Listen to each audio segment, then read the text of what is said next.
ਦਲੀਲ ਵਿੱਚ ਤੁਹਾਡਾ ਸਵਾਗਤ ਹੈ ਤੇ ਮੈਂ ਹਾਂ ਐਸਪੀ ਸਿੰਘ। ਇੱਕ ਜੰਗ ਲੜ ਰਿਹਾ ਪੰਜਾਬ, ਇੱਕ ਹੋਂਦ ਦੀ ਲੜਾਈ, ਅਤੇ ਮੈਨੂੰ ਲੱਗਦਾ ਸੀ ਕਿ ਇਹ ਬੜਾ ਮੁਸ਼ਕਿਲ ਕੰਮ ਹੈ, ਪਰ ਫਿਰ ਲੱਗਿਆ ਕਿ ਸਭ ਤੋਂ ਮੁਸ਼ਕਿਲ ਕੰਮ ਤਾਂ ਗਦੀਆਂ ਲਾਹੇ ਅਮਰਿੰਦਰ ਸਿੰਘ ਨੂੰ ਲਾਂਭੇ ਕਰਨਾ। ਫਿਰ ਇਹ ਵੀ ਲੱਗਿਆ ਕਿ ਮੁੱਖ ਮੰਤਰੀ ਚੁਣਨਾ ਵੀ ਬੜਾ ਪੰਗੇ ਵਾਲਾ ਕੰਮ ਹੈ। ਘੰਟੇ ਘੰਟੇ ਦੇ ਹਿਸਾਬ ਨਾਲ ਸ਼ਕਲਾਂ ਬਦਲ ਕੇ ਮੁੱਖ ਮੰਤਰੀ ਪੇਸ਼ ਹੋਏ ਪੰਜਾਬੀਆਂ ਸਾਹਮਣੇ। ਫਿਰ ਲਾਟਰੀ ਕੁਰਾ ਨਿਕਲਿਆ ਸਰਦਾਰ ਚਰਨਜੀਤ ਸਿੰਘ ਚੰਨੀ ਹੋਰਾਂ ਦਾ। ਤਾਸ਼ ਦੇ ਪੱਤੇ ਫੈਂਟ ਦੋ ਡਿਪਟੀ ਸੀਐਮ ਵੀ ਬਣਾ ਦਿੱਤੇ ਨੇ, ਤੇ ਫਿਰ ਦੇ ਗੇੜੀਆਂ ਤੇ ਗੇੜੀਆਂ ਦਿੱਲੀ ਦੀਆਂ, ਕਦੀ ਜੈਟ ਹਵਾਈ ਜਹਾਜ਼ ਤੇ, ਕਦੀ ਹੈਲੀਕਾਪਟਰ ਤੇ, ਕਦੀ ਦਿਨੇ ਮੀਟਿੰਗ, ਫਿਰ ਸ਼ਾਮ ਨੂੰ ਮੀਟਿੰਗ, ਫਿਰ ਅੱਧੀ ਰਾਤ ਨੂੰ ਮੀਟਿੰਗ। ਮਤਲਬ ਕੈਬਨਿਟ बनती रही रात भर, फिर अगली रात। खैर, इब्तदाईए विच ही रोज़ाना सुर्खियां दा क्यों पाठ करना है? ये तबसराबाजी तो तुसी रोज़ाना टीवी दियां बहसां विच सुन ही रहे हो, हुण कैबिनेट बनेगी वो भी सुनोगे। अज मन है इस वडेरे सवाल ते गल करन दा कि सत्ता धिर दी ये 6 महीने दे मुख मंत्री वाली सियासत की मायने रखती है, या 5 महीने या 4 महीने। दलित वर्ग तो हुक्म है कि कहा जाए अनुसूचित जाति तो चन्नी होरी पंजाब के पहले मुख मंत्री बने हैं। अकाली दल भी इस वर्ग को सत्ता में भाईवाल बनाने वाल तुरया होया, बसपा नाल समझौता, डिप्टी मुख मंत्री पद का वादा। फिर भाजपा ने भी वो जिन्ने जोगी भी है पंजाब में एक गल तो की सी, शोशा तो छड्डिया ही सी ना। हुण 2022 का चोण दंगल सामने है तो कांग्रेस इस बहस नाल भी उलझ पई है कि अगला मुख मंत्री का चेहरा कौन होगा। मीनवाइल पंजाब दे सवाल उत्थे ही खड़े हैं। खेती दी खड़ोत विच फसिया, पुरानी आर्थिकता ते नवें आयामां दे मोड़ ते डौर भोर होया, अपनी जवानी नूं सुपनियां तो मरहूम देख रहा पंजाब घोल विच है, कुछ सत्ता दी राजनीति तो गुस्से जिहा भी फिरदा। पंजाब, पंजाबी ते पंजाबीयत दा नारा अज अपना असली मुद्दा ही लभ रहा। अंदोलन दे 300 दिन पूरे होए हैं, भारत बंद हो रहा है, पंजाब चोण बुखार नाल तप रहा है। सो लैट्स टेक द टैंपरेचर। साडे नाल इसलिए अज मौजूद ने डॉक्टर प्रमोद कुमार जी, मन्ने परमन्ने लोक बुद्धिजीवी ने, institute for development and communication दे रूहे रवा ने। ये नॉर्दर्न इंडिया का वो इंस्टीट्यूट है जिहड़ा राजनीतिक धारावां, साडियां आर्थिक समर्थावां ते देश दे विच लार्जर समाजिक फैब्रिक नाल जो हो रहा है उन्हां सब दे इंटरसैक्शनस ते खड़ के साडे बीते नूं ते आउण वाले कल नूं पढ़दा है। Doctor Pramod Kumar ji, what the hell is happening? How can I make my question simpler? देखो, मैनू तुहाडी ये प्रश्न सुन के फैज़ अहमद फैज़ उन्हां दी 2 लाइनां याद आ गई। खुदा भला करे जी। उन्होंने कहा कि आओ हम भी आग लगाएं अपने घर को, रात अपनी रोशन कर ले। तो कांग्रेस पार्टी नूं ये लग्या कि जे बीजेपी, मैं सोचा सी तुसीं फैज़ नूं याद करके कहोगे कि एक उम्मीद से दिल बहलता रहा, एक तमन्ना सताती रही रात भर, तो तुसीं ते घर नूं अग लाने वाला सिनेरियो पेंट कर दिता। मैं नहीं कीता, ये जिन्हां ने कीता मैं उन्हां वाल इशारा कीता, सीधा भी दस्सिया। ते कांग्रेस पार्टी नूं ये लग्या जे बीजेपी गुजरात 'च कर सकती है तो असीं क्यों ना अपने घर नूं अग लगा के आप ही रात रोशन कर लीए। सो ये जिहड़ा एक ट्रेंड भारत की राजनीति 'च है कि जदों तुहाडी एंटी इनकम्बेंसी हो जाए, तुहाडीआं सरकारां ना परफॉर्म कर रहीआं होण, तुसीं बाद 'च चेहरे बदलदे हो। वो भी चेहरे बदल रहे हैं, ये भी चेहरे बदल रहे हैं। सो उन्होंने तो ये किया है कि सारी दी सारी कैबिनेट ही मुख्य मंत्री समेत गुजरात की बदल दी, ताकि लोगों को कह सकन कि देखो जी जिन्होंने नहीं परफॉर्म किया वो तो असीं बाहर भेज दिते ने, यह तुसीं नविआं नूं वेखो। तुसीं तुहाडा कहना है कि कांग्रेस ने ये बीजेपी तो अकल उधार लई है तो यही काम शुरू कर दिता। इसे करके मैं ये जिहड़ी गल क्यों कही है तुहानूं कि ये काम कांग्रेस पार्टी ने एक बार पहले भी किया सी। जदों हरचरण बराड़ जी पंजाब के चीफ मिनिस्टर सी, उदों उन्होंने हटा के आखिरले महीने 3-4 महीने पटल जी नूं चीफ मिनिस्टर बनाया सी। नतीजा तुहाडे सामने सी जो होया सी उस तो बाद। ते मैं बादल साहब सन नहीं, मैं जिहड़ी गल ये कहना चाह रहा कि भी जदों तुसीं एक राजनीति नूं नॉन सीरीयसली लैंदे हो और सच सोचते हो कि असी कुछ इहो जिहियां कॉस्मेटिक चेंजिज करके आवाम नूं अपने अगे ला सकते हाँ, मैं समझदा कि शायद वो ठीक नहीं है। हुण इहदे च 2 गल्लां होर मैं जिहड़ियां कहना चाहता, जिहड़ियां मैनूं नज़र आईयां कि तुसीं ये तां कर ही लिया कि पर इहदे पिछे एक बैकग्राउंड है। ये गल पिछले 2 सालों तो चल रही सी कि पंजाब दे विच एंटी इनकम्बेंसी है और पंजाब दा जिहड़ा मॉडल ऑफ गवर्नेंस है ਉਹ ਸ਼ਾਇਦ ਡਿਲੀਵਰ ਨਹੀਂ ਕਰ ਰਿਹਾ। ਉਹ ਮਾਡਲ ਆਫ ਗਵਰਨੈਂਸ ਕੀ ਸੀ? ਕਾਂਗਰਸ ਨੇ 3 ਬੜੇ ਇਨੋਵੇਟਿਵ ਮਾਡਲ ਗਵਰਨੈਂਸ ਦੇ ਪੰਜਾਬ ਨੂੰ ਦਿੱਤੇ ਨੇ। ਪਹਿਲਾ ਮਾਡਲ ਉਹ ਸੀ ਕਿ ਸਾਰੀ ਸਰਕਾਰ ਨੂੰ ਆਊਟਸੋਰਸ ਕਰ ਦਿਓ, ਪੰਜਾਬ ਦੀ ਰਾਜਨੀਤੀ ਨੂੰ ਵੀ ਆਊਟਸੋਰਸ ਕਰ ਦਿਓ ਇੱਕ ਰਿਟਾਇਰਡ ਸਿਵਲ ਸਰਵੈਂਟ ਕੋਲ, ਜਿਹੜਾ ਕਿ ਡੀ ਫੈਕਟੋ ਚੀਫ ਮਿਨਿਸਟਰ ਦੀ ਤਰ੍ਹਾਂ ਕੰਮ ਕਰੇ ਔਰ ਮੰਤਰੀ ਵੀ ਉਹਦੇ ਕੋਲ ਜਾਣ, ਹਾਜ਼ਰੀ ਲਾਣ, ਉਹਦਾ ਆਸ਼ੀਰਵਾਦ ਲੈਣ, ਉਹ ਤੋਂ ਸਿੱਖਿਆ ਲੈਣ ਔਰ ਕੰਮ ਕਰਨ। That's been standard Amarinder Singh last tenure also. ਹਾਂ, ਸੋ ਇਹ ਇੱਕ ਮਾਡਲ ਇਨੋਵੇਟਿਵ ਲਾਇਆ ਗਿਆ ਔਰ ਉਹਦੇ ਚੋਂ ਐਂਟੀ ਇਨਕੰਬੈਂਸੀ ਨਿਕਲੀ, ਕਾਫੀ ਵੱਡੀ ਤੌਰ ਤੇ ਨਿਕਲੀ। ਔਰ ਇਹ ਤਾਂ ਅਮਰਿੰਦਰ ਕੈਪਟਨ ਸਾਹਿਬ ਦੀ ਜਨਰੋਸਿਟੀ ਹੈ ਕਿ ਉਹਨਾਂ ਨੇ ਉਹ ਸਾਰੀ ਹਿਊਮਿਲੇਸ਼ਨ ਆਪਣੇ ਆਪ ਤੇ ਲੈ ਲਈ। ਉਹਨਾਂ ਨੂੰ ਲੱਗਾ ਵੀ ਨਹੀਂ ਯਾਰ ਇਹ ਸ਼ਾਇਦ ਮੈਂ ਹੀ ਪਰਫਾਰਮ ਨਹੀਂ ਕੀਤਾ। ਮੈਂ ਇਹ ਕਹਿਣਾ ਚਾਹੁੰਦਾ ਉਹਨਾਂ ਦਾ ਕੋਈ ਕਸੂਰ ਨਹੀਂ ਸੀ, ਉਹਨਾਂ ਤੇ ਲੱਦ ਦਿੱਤੀ ਗਈ, ਉਹਨਾਂ ਦਾ ਕਸੂਰ ਕੋਈ ਨਹੀਂ ਸੀ। ਉਹਨਾਂ ਨੇ ਇੱਕ ਮਾਡਲ ਹੀ ਦਿੱਤਾ ਸੀ ਜਿਹੜਾ ਮਾਡਲ ਨਹੀਂ ਚੱਲ ਪਾਇਆ। You are being very kind, very polite. ਦੂਜਾ ਮਾਡਲ ਜਿਹੜਾ ਉਹਨਾਂ ਨੇ ਇਹ ਦਿੱਤਾ ਕਾਂਗਰਸ ਪਾਰਟੀ ਨੇ ਕਿ ਅਸੀਂ ਗਾਂਧੀਵਾਦੀ ਹੋਣਾ, ਸੱਚ ਬੋਲਣਾ। ਦਿੱਲੀ ਗਏ, ਉੱਥੇ ਕਿਹਾ ਕਿ ਵੀ ਦਿੱਲੀ ਕੋਈ ਕੰਮ ਨਹੀਂ ਹੋ ਰਿਹਾ, ਹੈਡ ਆਫ ਦੀ ਜਿਹੜੇ ਉਹਨਾਂ ਦੇ ਆਪਣੇ ਹਾਈ ਕਮਾਂਡ ਉਹਨੇ ਕਿਹਾ ਵੀ ਕੋਈ ਕੰਮ ਨਹੀਂ ਹੋ ਰਿਹਾ, ਤੁਹਾਡੀ ਪਰਫਾਰਮੈਂਸ ਮਾੜੀ ਹੈ।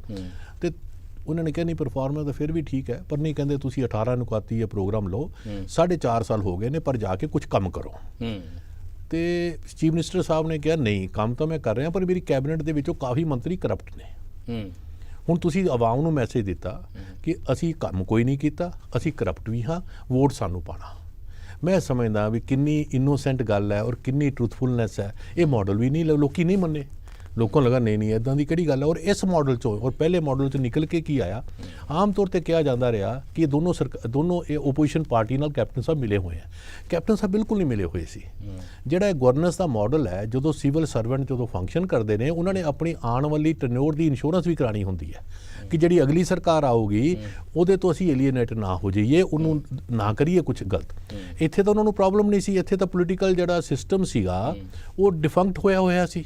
ਉਹਨਾਂ ਨੇ ਓਪੋਜੀਸ਼ਨ ਪਾਰਟੀ ਨੂੰ ਅਕਾਮੋਡੇਟ ਕੀਤਾ ਤੇ ਇੱਕ ਐਲੀਗੇਸ਼ਨ ਲੱਗਣ ਲੱਗ ਗਏ ਕਿ ਕਾਂਗਰਸ ਅਕਾਲੀਆਂ ਨਾਲ ਮਿਲੀ ਹੋਈ ਹੈ। ਕਾਂਗਰਸ ਤਦ ਅਕਾਲੀਆਂ ਨਾਲ ਮਿਲਦੀ ਜੇ ਕਾਂਗਰਸ ਸਰਕਾਰ 'ਚ ਹੁੰਦੀ, ਪੋਲੀਟੀਕਲ ਪਾਰਟੀ ਦਾ ਸਰਕਾਰ 'ਚ ਹੈ ਹੀ ਨਹੀਂ ਸੀ, ਬਿਊਰੋਕ੍ਰੇਸੀ ਚਲਾ ਰਹੀ ਸੀ। ਇਸ ਕਰਕੇ ਮਿਲਣ ਦੀ ਗੱਲ ਵੀ ਗਲਤ ਮਲਤ ਕੀਤੀ ਗਈ। ਤੀਜਾ ਮਾਡਲ ਜਿਹੜਾ ਦਿੱਤਾ ਗਿਆ ਉਹ ਵੀ ਬੜਾ ਇੰਟਰਸਟਿੰਗ ਮਾਡਲ ਹੈ ਗਵਰਨੈਂਸ ਦਾ।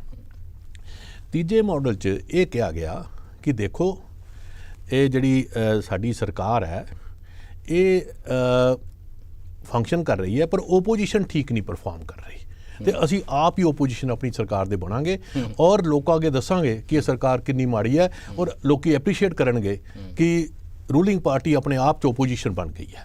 ਸੋ ਖੁਦ ਹੀ ਓਪੋਜੀਸ਼ਨ ਹੋ ਗਏ, ਉਹ ਵੀ ਮਾਡਲ ਨਹੀਂ ਚੱਲਿਆ। ਹੁਣ ਜਦੋਂ ਤਿੰਨੋਂ ਮਾਡਲ ਕੋਲੈਪਸ ਹੋ ਗਏ ਤੇ ਫਿਰ ਇਹ ਸੋਚਿਆ ਗਿਆ ਵੀ ਹੁਣ ਕੁਝ ਇੱਦਾਂ ਦਾ ਕੀਤਾ ਜਾਵੇ ਲੋਕਾਂ ਨੂੰ ਲੱਗੇ ਕਿ ਵੀ ਬੜਾ ਰੈਵੋਲੂਸ਼ਨਰੀ ਕੰਮ ਕੀਤਾ ਗਿਆ। ਤੇ ਉੱਥੇ 2 ਸਾਲ ਤੱਕ ਇਹ ਗੱਲਬਾਤ ਚੱਲਦੀ ਰਹੀ। ਅੱਗੇ ਆ ਕੇ ਉਹਨਾਂ ਨੇ ਸਰਕਾਰ ਨੂੰ ਪਹਿਲੇ ਦਿਨ ਕਿਹਾ ਗਿਆ ਕਿ ਵੀ ਚੀਫ ਮਿਨਿਸਟਰ ਸਾਹਿਬ ਜਿਹੜੇ ਹੋਣਗੇ ਰਿਜ਼ਾਈਨ ਕਰਨਗੇ ਤੇ ਆਪਣਾ ਜਿਹੜੇ ਵੈਰੀ ਇੰਟਰਸਟਿੰਗ CLP ਦੀ ਮੀਟਿੰਗ ਹੋਈ, ਸਾਰਾ ਕੁਝ ਉਹ ਸਾਰਾ ਕੀਤਾ ਗਿਆ। ਤੇ ਨਾਲ ਜੈਂਟਲਮੈਨ ਜਿਹੜੇ ਇੱਕ ਪੰਜਾਬ ਦੇ ਪੋਲੀਟੀਸ਼ੀਅਨ ਹੈ ਸੁਨੀਲ ਜਾਖੜ ਜੀ, ਉਹ ਕਿਹਾ ਜੀ ਉਹ ਚੀਫ ਮਿਨਿਸਟਰ ਦੇ ਕੈਂਡੀਡੇਟ ਹੋਣਗੇ। ਇਹ ਕਿਹਾ ਗਿਆ, ਘੱਟੋ ਘੱਟ ਜਨਤਾ ਵਿੱਚ ਇਹ ਗੱਲ ਆਈ, ਜਨਤਾ ਚ ਆਈ ਨਹੀਂ, ਉਹਨੂੰ ਗੱਲ ਨੂੰ ਕਨਫਰਮ ਕਰਤਾ ਗਿਆ ਬਾਅਦ ਜਦੋਂ ਅੰਬਿਕਾ ਸੋਨੀ ਜੀ ਨੇ ਦਿੱਲੀ ਚ ਸੋਨੀ ਜੀ ਨੇ ਸਾਨੂੰ ਯਾਦ ਕਰਾ ਦਿੱਤਾ ਕਿ ਪ੍ਰਭੂ ਧਿਆਨ ਰੱਖਣਾ ਹਿੰਦੂ ਹੈਗਾ ਜੇ, ਸਿੱਖ ਹੀ ਬਣਨਾ ਚਾਹੀਦਾ। ਸ਼ਾਮ ਨੂੰ ਦੱਸਿਆ ਹਾਂ ਜੀ ਸਿੱਖ ਹੀ ਬਣਨਾ ਚਾਹੀਦਾ। ਮੈਨੂੰ ਉਸੇ ਵੇਲੇ ਪੰਜਾਬੀ ਸੂਬਾ ਮੂਵਮੈਂਟ ਦਾ ਧਿਆਨ ਆ ਗਿਆ ਕਿ ਉਸ ਵੇਲੇ ਇਹ ਗੱਲ ਜਦੋਂ ਮਾਸਟਰ ਤਾਰਾ ਸਿੰਘ ਕਹਿੰਦੇ ਸੀ ਕਿ ਅਸੀਂ ਆਪਣੀ ਸਿੱਖ ਦੀ ਹੈਜਮਨੀ ਐਸਟੈਬਲਿਸ਼ ਕਰਨੀ ਹੈ, ਇਸ ਕਰਕੇ ਪੰਜਾਬੀ ਸੂਬਾ ਚਾਹੀਦਾ, ਤੇ ਕਾਂਗਰਸ ਪਾਰਟੀ ਉਦੋਂ ਸੈਕੂਲਰ ਨੈਸ਼ਨਲਿਜ਼ਮ ਦੀ ਗੱਲ ਕਰਦੀ ਸੀ। So you think we have gone back to the 60s? Congress ਵਿੱਚ ਵਾਪਸ ਪਹੁੰਚੇ? Congress party has gone back to the 60s. Congress party it's a reversal of the Congress position ਜਿਹੜੀ ਕਿ ਪਹਿਲੇ ਲੈਂਦੇ ਹੁੰਦੇ ਸੀ। ਔਰ ਦੂਜੇ ਪਾਸੇ ਦੂਜੀਆਂ ਪਾਰਟੀਆਂ ਉਹ ਅੱਗੇ ਪਹੁੰਚ ਗਏ ਸੀ। ਮੋਗਾ ਡੈਕਲੇਰੇਸ਼ਨ, ਪੰਜਾਬੀ ਆਇਡੈਂਟੀਟੀ ਦੀ ਗੱਲ, ਜਿਹੜਾ ਅਕਾਲੀ ਦੇ BJP ਦੋਨਾਂ ਦਾ ਹੋਇਆ 1997 ਚ, ਉੱਥੇ ਕਿਹਾ ਗਿਆ ਕਿ ਜੇ ਅਸੀਂ ਕੋਈ ਵੀ ਸੈਂਟਰ ਸਾਡੇ ਨਾਲ ਧੱਕਾ ਕਰੇਗਾ ਤੇ ਉਹ ਧੱਕਾ ਪੰਜਾਬੀਆਂ ਦੇ ਖਿਲਾਫ ਮੰਨਿਆ ਜਾਏਗਾ, ਨਾ ਕਿ ਸਿੱਖਾਂ ਦੇ ਖਿਲਾਫ, ਤੇ ਸਾਰੇ ਅਸੀਂ ਰਲ ਕੇ ਸੈਂਟਰ ਨੂੰ ਕਨਫਰੰਟ ਕਰਾਂਗੇ। ਤੇ ਇੱਕ ਪੰਜਾਬੀਆਂ ਦੀ ਜਿਹੜੀ ਇੱਕ ਨਵੀਂ ਆਇਡੈਂਟੀਟੀ ਉਹਦੇ ਬਾਰੇ ਗੱਲ ਕੀਤੀ ਗਈ। ਤੇ ਉਹ ਜਿਹੜੀਆਂ ਪਾਰਟੀਆਂ ਪਹਿਲੇ ਸੰਪਰਦਾਇਕ ਕੈਟੇਗਰੀ ਯੂਜ਼ ਕਰਦੀਆਂ ਸੀ ਉਹ ਸਗੋਂ ਸੈਕੂਲਰ ਕੈਟੇਗਰੀ 'ਤੇ ਆ ਗਈਆਂ ਔਰ ਕਾਂਗਰਸ ਪਾਰਟੀ ਵਾਪਸ ਰੈਟਰੋਗ੍ਰੈਸ਼ਨ 'ਚ ਚਲੀ ਗਈ। Are you being a little unkind? ਕਿਉਂਕਿ ਇਸ ਤਰੀਕੇ ਨਾਲ ਇੱਕ ਨੈਰੇਟਿਵ ਪੰਜਾਬ ਦੇ ਵਿੱਚ ਸੁਣਨ ਵਿੱਚ ਆ ਰਿਹਾ ਕਿ ਕਾਂਗਰਸ ਨੇ ਜਿਸ ਤਰੀਕੇ ਨਾਲ ਚਰਨਜੀਤ ਸਿੰਘ ਚੰਨੀ ਹੋਰਾਂ ਨੂੰ ਅੱਗੇ ਲੈ ਕੇ ਆਂਦਾ ਉਹ ਕਿਨਾਂ ਵੀ ਕਾਰਨਾਂ ਕਰਕੇ ਆਏ ਹੋਣ। ਓਬਵੀਅਸਲੀ ਕਾਂਗਰਸ ਕੋਈ ਬਹੁਤ ਤਰਲੋ ਮੱਛੀ ਨਹੀਂ ਸੀ ਹੋਈ ਕਿ ਭਾਈ ਅਸੀਂ ਤਾਂ ਦਲਿਤ ਨੂੰ ਉਹਦੀ ਬਣਦੀ ਜਗ੍ਹਾ ਦੇਣੀ ਹੈ। ਬਹੁਤ ਸਾਰੇ ਆਬਜੈਕਟਿਵ ਫੈਕਟਰਸ ਇਕੱਠੇ ਹੋ ਗਏ। ਅੰਬਿਕਾ ਸੋਨੀ ਨੇ ਉਸ ਤਰ੍ਹਾਂ ਦੀ ਆਪੋਜੀਸ਼ਨ ਕੀਤੀ, ਕਾਂਗਰਸ ਇੱਕ ਕੁਐਸਚਨ ਵਿਚਕਾਰ ਹਿੰਦੂ ਸਿੱਖ ਦਾ ਖੜਾ ਕਰਕੇ ਲਿਆਈ। ਕਾਸਟ ਦੀਆਂ ਵੀ ਗੱਲਾਂ ਹੁਣ ਸਾਡੀ ਪੋਲਿਟਿਕਸ ਵਿੱਚ ਕੁਝ ਇਸ ਤਰ੍ਹਾਂ ਹੋ ਰਿਹਾ, ਕਦੀ ਕਦੀ ਲੱਗਦਾ ਉੱਤਰ ਪ੍ਰਦੇਸ਼ ਦੀ ਪੋਲਿਟਿਕਸ ਡਿਸਕਸ ਇਹਨਾਂ ਟਰਮਸ ਵਿੱਚ ਹੁੰਦੀ ਸੀ। But now that it has happened, ਕੀ ਇਸ ਤਰ੍ਹਾਂ ਨਹੀਂ ਪੜਿਆ ਜਾਵੇਗਾ ਕਿ ਦੋ ਚੀਜ਼ਾਂ ਹੋਈਆਂ ਨੇ, ਕੁਆਲੀਟੇਟਿਵ ਚੇਂਜ ਹੈ। ਇੱਕ ਤਾਂ ਕਾਂਗਰਸ ਦੀ ਲੀਡਰਸ਼ਿਪ ਦੇ ਵਿੱਚ ਜਨਰੇਸ਼ਨਲ ਸ਼ਿਫਟ ਆਈ ਹੈ। ਅਕਾਲੀ ਦਲ ਦੇ ਵਿੱਚ ਤਾਂ ਆ ਹੀ ਰਹੀ ਹੈ, ਕਾਂਗਰਸ ਦੇ ਵਿੱਚ ਵੀ, ਦੋਨਾਂ ਵੱਡੀਆਂ ਪਾਰਟੀਆਂ ਦੇ ਵਿੱਚ ਇੱਕ ਜਨਰੇਸ਼ਨਲ ਸ਼ਿਫਟ ਆਈ ਹੈ। ਪਲੱਸ ਕਾਂਗਰਸ ਦੇ ਵਿੱਚ ਜਿਹੜਾ ਬਦਲਾਵ ਆਇਆ ਇਹ ਕੁਆਲੀਟੇਟਿਵ ਹੈ। ਜਿਸ ਵੇਲੇ ਦਲਿਤ ਆਇਡੈਂਟੀਟੀ ਵਾਲਾ ਕੋਈ ਸੀਐਮ ਬਣਦਾ ਹੈ, ਇਹ ਗੱਲ ਹੁਣ ਸਪਸ਼ਟ ਹੈ ਕਿ 6 ਮਹੀਨਿਆਂ ਬਾਅਦ ਉਨੀ ਬੇਸਬਰੀ ਨਾਲ ਉਹ ਕੁਰਸੀ ਨਵਜੋਤ ਸਿੰਘ ਸਿੱਧੂ ਦਾ ਇੰਤਜ਼ਾਰ ਨਹੀਂ ਕਰ ਰਹੀ ਹੋਵੇਗੀ ਜਿਵੇਂ ਪਹਿਲਾਂ ਜਾਪਦਾ ਸੀ। ਦੂਸਰਾ, ਜੇ ਕਾਂਗਰਸ ਇਸ ਨੂੰ ਵਰਤਣਾ ਚਾਹੁੰਦੀ ਹੈ, ਜੇ ਉਹ ਇਹਦੇ ਪਿੱਛੇ ਗੰਭੀਰ ਨੇ, ਤਾਂ ਓਬਵੀਅਸਲੀ ਉਹ ਪੰਜਾਬ ਕਰਕੇ ਨਹੀਂ, ਉਹ ਉੱਤਰ ਪ੍ਰਦੇਸ਼ ਕਰਕੇ, ਉੱਤਰਾਖੰਡ ਕਰਕੇ, ਕੱਲ ਨੂੰ ਹੋਰਨਾਂ ਸਟੇਟਸ ਕਰਕੇ ਉਹ ਗੰਭੀਰ ਹੋਣਗੇ। So you can see Charanjit Singh Channi actually going on campaign trips to Uttar Pradesh, to hinterlands of UP, ਕਿ ਦੇਖੋ ਜੀ ਪੰਜਾਬ ਵਿੱਚ ਕਾਂਗਰਸ ਨੇ ਦਲਿਤ ਨੂੰ ਬਣਾਇਆ, ਕਾਂਗਰਸ ਹੀ ਦਲਿਤਾਂ ਦੀ ਰਖਵਾਲੀ ਹੈ। ਸੋ ਇੱਕ ਦਲਿਤ ਕੁਐਸਚਨ ਕਾਂਗਰਸ ਨੇ ਪੰਜਾਬ ਵਿੱਚ ਰੱਖ ਦਿੱਤਾ ਹੈ and parties will have to contend with it. ਦੇਖੋ ਗੱਲ ਇਹ ਹੈ, ਕਿਸੇ ਸਮਾਜ ਨੂੰ, ਸੁਸਾਇਟੀ ਨੂੰ ਪੋਲਰਾਈਜ਼ ਕਰਨਾ, ਫਿਰ ਉਹਨੂੰ ਕੈਸ਼ ਦੂਜੇ ਸੂਬਿਆਂ 'ਚ ਕਰਨਾ, ਇਹ ਰਾਜਨੀਤੀ ਬੜੀ ਪੁਰਾਣੀ ਹੈ। ਮੈਂ ਇਹ ਤੋਂ ਬਹੁਤਾ ਇੰਪ੍ਰੈਸ ਨਹੀਂ ਹੈਗਾ। ਮੈਂ ਤੁਹਾਨੂੰ ਇਸ ਕਰਕੇ ਮੈਨੂੰ ਇਲੈਕਟੋਰਲੀ ਨਹੀਂ, ਮੈਂ ਇਲੈਕਟੋਰਲ ਦੀ ਗੱਲ ਕਰ ਰਿਹਾ। ਪੰਜਾਬ ਦੀ ਰਾਜਨੀਤੀ 'ਚ ਇਹ ਇਲੈਕਟੋਰਲ ਕੈਟੇਗਰੀਜ਼ ਕਦੀ ਵੀ ਅਡਾਪਟ ਨਹੀਂ ਹੋਈਆਂ। 1992 ਤੋਂ ਪਹਿਲੇ ਜਦੋਂ ਬੀਜੇਪੀ ਅਲੱਗ ਲੜਦੀ ਸੀ, ਆਪਣੇ ਆਪ ਨੂੰ ਹਿੰਦੂ ਪਾਰਟੀ ਕਹਿ ਕੇ 9%, 8%, 6% ਵੋਟ ਸ਼ੇਅਰ ਤੇ ਰਹਿੰਦੀ ਸੀ, ਔਰ ਅਕਾਲੀ ਦਲ ਵੀ ਕੋਈ ਜ਼ਿਆਦਾ ਵੋਟ ਸ਼ੇਅਰ ਉਹਨਾਂ ਦਾ ਨਹੀਂ ਹੁੰਦਾ ਸੀ। ਸੋ ਉਸ ਵੇਲੇ, ਉਸ ਤੋਂ ਬਾਅਦ ਜਦੋਂ 92 ਤੋਂ ਬਾਅਦ ਜਦੋਂ ਇਕੱਠੇ ਪਾਰਟੀਆਂ ਲੜਨ ਲੱਗ ਗਈਆਂ, ਕੈਟੇਗਰੀ ਜਿਹੜੀਆਂ ਸੀਗੀਆਂ, ਮੈਂ ਇਹ ਕਿਉਂ ਐਗਜ਼ਾਮਪਲ ਤੁਹਾਨੂੰ ਦਿੱਤਾ ਹੈ ਕਿ ਬੀਜੇਪੀ ਹਿੰਦੂ ਕੋਈ 9% ਨਹੀਂ ਸੀ ਪੰਜਾਬ 'ਚ, ਹਿੰਦੂ ਕਿਤੇ ਜ਼ਿਆਦਾ ਪਰਸੈਂਟੇਜ ਹੈ। ਤੇ ਜੇ ਲੋਕੀ ਹਿੰਦੂ ਹੋਣ ਦੇ ਨਾਤੇ ਵੋਟ ਪਾਉਂਦੇ ਹੁੰਦੇ ਤੇ ਬੀਜੇਪੀ ਦੀ ਪਰਸੈਂਟੇਜ ਵੋਟ ਕਿਤੇ ਹੁੰਦੀ। ਹਰਿਆਣਾ ਮਾਡਲ ਅੱਜ ਪੰਜਾਬ 'ਚ ਲਾਗੂ ਹੋਇਆ ਹੁੰਦਾ ਤੇ ਇੱਥੇ ਵੀ ਕੋਈ ਉਹੋ ਜਿਹੇ ਚੀਫ ਮਿਨਿਸਟਰ ਹੁੰਦੇ, ਪਰ ਇਹ ਨਹੀਂ ਹੋਇਆ। ਯੂ ਆਰ ਕੰਸੀਡਰਿੰਗ ਕਿ ਹਰਿਆਣਾ ਮਾਡਲ ਸਕਸੀਡ ਕਰਦਾ, ਉੱਥੇ ਹੀ ਕਰਦਾ, ਵਿੱਚ ਵੀ ਕਰ ਸਕਦਾ, ਉੱਥੇ ਹੀ ਕਰਦਾ, ਇੱਥੇ ਨਹੀਂ ਕਰਦਾ। ਮੈਂ ਇਹ ਕਹਿ ਰਿਹਾ ਵੀ ਹਰਿਆਣਾ ਮਾਡਲ ਤਦ ਸਕਸੀਡ ਕਰਦਾ ਜੇ ਪੰਜਾਬ 'ਚ ਸਿੱਖੀਜ਼ਮ ਤੇ ਆਰੀਆ ਸਮਾਜ ਨੇ ਕਾਸਟ ਦੀ ਜਿਹੜੀ ਲੇ ਆਫ ਦਾ ਲੈਂਡ ਉਸ ਤਰ੍ਹਾਂ ਹੈ ਕਿ ਉੱਥੇ ਨਹੀਂ ਚੱਲੇਗੀ। ਕਾਸਟ ਦੀ ਜਿਹੜੀ ਡਿਲੂਸ਼ਨ ਕਰਤੀ, ਬਿਹੇਵੀਅਰ ਲੈਵਲ ਤੇ ਕੀਤੀ, ਸਟਰਕਚਰਲ ਤੇ ਇਨਇਕੁਐਲਿਟੀਜ਼ ਐਗਜ਼ਿਸਟ ਕਰਦੀਆਂ। ਇਹਦੇ ਬਾਰੇ ਤਾਂ ਇਹਦਾ ਮਤਲਬ ਜਿਹੜਾ ਕੰਮ ਸਾਡੇ ਰਿਲੀਜਨ ਨੇ ਕਲਚਰ 'ਚ ਸ਼ੁਰੂ ਕੀਤਾ ਹੈ, ਉਹ ਪ੍ਰੋਸੈਸ ਔਨ ਹੈ, ਇਹ ਔਨਗੋਇੰਗ ਪ੍ਰੋਜੈਕਟ ਹੈ। ਇਹਦੇ 'ਚ ਮੈਂ ਕਿਉਂ ਤੁਹਾਨੂੰ ਇਹ ਗੱਲ ਕਹਿ ਰਿਹਾ ਕਿ ਜੇ ਸ਼ਡਿਊਲ ਕਾਸਟ ਕੈਟੇਗਰੀ ਇੰਨੀ ਇੰਪੋਰਟੈਂਟ ਹੁੰਦੀ ਤੇ ਮਾਇਆਵਤੀ ਨੂੰ ਜਾ ਕੇ ਯੂਪੀ 'ਚ ਸ਼ਰਨ ਨਾ ਲੈਣੀ ਪੈਂਦੀ, ਔਰ ਖੁਦ ਇਲੈਕਸ਼ਨ ਹਾਰੇ ਪੰਜਾਬ 'ਚ। ਇੱਥੇ ਕਾਸ਼ੀ ਰਾਮ ਦਾ ਵੀ ਨਹੀਂ ਚੱਲਿਆ ਪੰਜਾਬ ਦੇ ਵਿੱਚ। ਹਾਂਜੀ, ਔਰ ਕਾਸ਼ੀ ਰਾਮ ਜੀ ਦਾ ਸਿਰਫ ਇੱਕ ਵਾਰ ਸਕਸੈਸ ਮਿਲੀ ਜਦੋਂ 1996 'ਚ ਕਾਸ਼ੀ ਰਾਮ ਜੀ BSP ਤੇ ਅਕਾਲੀ ਦਲ ਨੇ ਆਪਸ 'ਚ ਅਲਾਇੰਸ ਕੀਤੀ, ਔਰ ਇਹ ਅਲਾਇੰਸ ਮੇਰੇ ਹਿਸਾਬ ਸਿਰ ਇਲੈਕਟੋਰਲ ਅਲਾਇੰਸ ਸੀ। ਔਰ ਜਿਹੜੀ ਬੀਜੇਪੀ ਨਾਲ ਅਲਾਇੰਸ ਹੋਈ 1997 'ਚ ਹੋਈ, ਉਹ ਪੋਲੀਟੀਕਲ ਅਲਾਇੰਸ ਸੀ, ਔਰ ਉਹਦੇ 'ਚ ਪੰਜਾਬੀਅਤ ਤੇ ਪੀਸ ਦੀ ਗੱਲ ਯਾਦ ਆ ਸੀ। ਹੁਣ ਮੈਂ ਜਿਹੜੀ ਇੱਕ ਇਹਦੇ 'ਚ ਗੱਲ ਇੱਕ ਹੋਰ ਐਡ ਕਰਦਾ, ਕਿਉਂਕਿ ਇਹ ਬੜੀ ਇੰਪੋਰਟੈਂਟ ਗੱਲ ਹੈ ਕਿ ਜਦੋਂ ਮੈਂ ਇਹ ਗੱਲ ਕਹਿਣ ਦੀ ਕੋਸ਼ਿਸ਼ ਕਰ ਰਿਹਾ, ਉਦੋਂ ਮੇਰਾ ਸਿਰਫ ਪਰਪਸ ਇੰਨਾ ਹੀ ਹੈ ਕਿ ਪੰਜਾਬ ਦੀ ਜਿਹੜੀ ਰਾਜਨੀਤੀ ਹੈ ਉਹਨੂੰ ਤੁਸੀਂ ਐਕਸਕਲੂਸਿਵਿਟੀ 'ਚ ਨਹੀਂ ਵੰਡ ਸਕਦੇ, ਕਿਉਂਕਿ ਕਲਚਰ, ਸਾਡਾ ਵਿਰਸਾ, ਸਾਡਾ ਆਪਸ 'ਚ ਜਿਹੜੀ ਇੰਟਰੈਕਸ਼ਨ ਹੈ ਇਲੈਕਟੋਰਲ ਲੈਵਲ ਤੇ ਇੰਨੀ ਸਟਰੋਂਗ ਹੈ ਕਿ ਤੁਸੀਂ ਪੰਜਾਬ 'ਚ ਐਕਸਕਲੂਸਿਵ ਕੈਟੇਗਰੀਜ਼ ਨੂੰ ਲੈ ਕੇ ਰਾਜਨੀਤੀ ਨਹੀਂ ਕਰ ਸਕਦੇ। ਜਿਹੜਾ ਦਲਿਤ ਕਾਰਡ ਨੂੰ ਵਰਤਣਾ ਐਕਚੁਅਲੀ ਪੰਜਾਬੀਅਤ ਦੀ ਸਪਿਰਿਟ ਦੇ ਅਗੇਂਸਟ ਜਾਂਦਾ। ਇਹ ਮੈਂ ਕਿਉਂ ਕਿਹਾ ਕਾਰਡ ਨੂੰ ਵਰਤਣਾ? ਜੇ ਵੈਸੇ ਸ਼ਡਿਊਲ ਕਾਸਟ ਨੂੰ ਚੀਫ ਮਿਨਿਸਟਰ ਬਣਾ ਦਿੰਦੇ ਸਾਰੇ ਡਰਾਮੇ ਦੇ ਬਾਵਜੂਦ, ਮੈਂ ਫਿਰ ਵੀ ਇਸ ਗੱਲ ਨਾਲ ਸਹਿਮਤ ਹੁੰਦਾ। ਕੌਨਸ਼ੀਅਸਲੀ ਕਾਰਡ ਖੇਡਿਆ ਗਿਆ, ਮੈਂ ਇਸੇ ਕਰਕੇ ਮੈਂ ਫਿਰ ਇਸ ਗੱਲ ਨਾਲ ਸਹਿਮਤ ਹੋ ਜਾਂਦਾ ਕਿ ਵੀ ਇਹ ਇੱਕ ਬੜੀ ਗੁੱਡ ਇੰਟੈਂਸ਼ਨ ਮੂਵ ਹੈ। ਪਰ ਇਹਦੇ ਨਾਲ ਮੈਂ ਗੁੱਡ ਇੰਟੈਂਸ਼ਨ ਹੈ ਨਹੀਂ, ਕਿਉਂਕਿ ਉਸ ਤੋਂ ਬਾਅਦ ਫਿਰ ਇੱਕ ਜੱਟ ਪੈਜੈਂਟ ਦਾ ਨਾਮ ਦਿੱਤਾ ਗਿਆ, ਉਹ ਵਿਚਾਰੇ ਸੈਲੀਬ੍ਰੇਟ ਵੀ ਕਰਦੇ ਰਹੇ, ਉਹਨਾਂ ਨੇ ਸਾਰਾ ਕੁਝ ਕੀਤਾ, ਸ਼ਾਮ ਨੂੰ ਕਹਿਤਾ ਗਿਆ ਕਿ ਵੀ ਨਹੀਂ, ਇਹ ਨਹੀਂ, ਇਹ ਹੋਣਗੇ ਸ਼ਡਿਊਲ ਕਾਸਟ ਹੋਣਗੇ। ਹੁਣ ਮੇਰਾ ਕਹਿਣ ਦਾ ਮਤਲਬ ਇਹ ਹੈ ਕਿ ਕੋਈ ਪਲਾਨ ਨਹੀਂ ਸੀ, ਕੋਈ ਸੋਚ ਨਹੀਂ ਸੀ। ਇਹ ਇਹਨਾਂ ਦੀ ਇੰਟਰਨਲ ਪੋਲਿਟਿਕਸ ਨੂੰ ਸੋਲਵ ਕਰਦੇ ਕਰਦੇ ਪੰਜਾਬ ਦੀ ਰਾਜਨੀਤੀ 'ਚ ਪੋਲਰਾਈਜ਼ ਕਰਤੀ, ਉਹਦੇ 'ਚ ਫਿਸ਼ਰ ਪੈਦਾ ਕਰਤੇ, ਉਹ 'ਚ ਤੋੜ ਪੈਦਾ ਕਰਤੇ, ਔਰ ਉਹਦੇ 'ਚੋਂ ਰਿਵਰਸ ਕੰਸੋਲੀਡੇਸ਼ਨ ਦੇ ਪ੍ਰੋਸੈਸ ਨੂੰ ਇਨੀਸ਼ੀਏਟ ਕਰਤਾ ਮੇਜਰ ਕਮਿਊਨਿਟੀਜ਼। ਮੈਂ ਸਮਝਦਾ ਵੀ ਇਹ ਰਾਜਨੀਤੀ ਜਿਹੜੀ ਹੋਈ ਹੈ ਇਹ ਬੜੀ ਰੈਟਰੋਗ੍ਰੈਸਿਵ ਹੈ। ਸਟਾਪਿੰਗ ਫॉर ਅ ਬ੍ਰੇਕ, ਮੈਂ ਤੁਹਾਡੇ ਕੋਲ ਵਾਪਸ ਆਵਾਂਗੇ ਕਿ ਇਹ ਸਵਾਲ ਲੈ ਕੇ ਕਿ ਇੱਕ ਤਾਂ ਪ੍ਰੋਸੈਸ ਨਾਰਮਲੀ ਉਹਨਾਂ ਇੰਪੋਰਟੈਂਟ ਨਹੀਂ ਹੁੰਦਾ, ਰਿਜ਼ਲਟਸ ਇੰਪੋਰਟੈਂਟ ਹੁੰਦੇ ਨੇ, ਪਰ ਇੱਥੇ ਪ੍ਰੋਸੈਸ ਬਹੁਤ ਇੰਪੋਰਟੈਂਟ ਹੋ ਗਿਆ। ਜਿਸ ਤਰੀਕੇ ਨਾਲ ਸੀਐਮ ਜਿਹੜੇ ਆਪਟਿਕਸ ਸਾਹਮਣੇ ਆਏ ਨੇ, ਜਿਵੇਂ ਸੀਐਮ ਚੁਣਿਆ ਗਿਆ, ਗਾਂਧੀ ਜੀ ਕਹਿੰਦੇ ਸੀ ਮੀਨਸ ਵੀ ਉਹਨੇ ਇੰਪੋਰਟੈਂਟ ਮੀਨਸ ਇੰਪੋਰਟੈਂਟ, ਹੁਣ ਤਾਂ ਇਲੈਕਟੋਰਲ ਵਿੱਚ ਵੀ ਡੈਫੀਨਿਟਲੀ ਮੀਨਸ ਇੰਪੋਰਟੈਂਟ ਨੇ। ਤੇ ਜਿਸ ਤਰੀਕੇ ਦੇ ਨਾਲ ਕੈਬਨਿਟ ਬਣੀ ਹੈ, ਇੱਕ ਇਹੋ ਜਿਹੇ ਵੇਲੇ ਜਿਸ ਵੇਲੇ ਫੈਡਰਲਿਜ਼ਮ ਦਾ ਇੱਕ ਵੱਡਾ ਸਵਾਲ ਦੇਸ਼ ਦੀ ਰਾਜਨੀਤੀ ਦੇ ਸਾਹਮਣੇ ਆ। We'll talk about this after this break.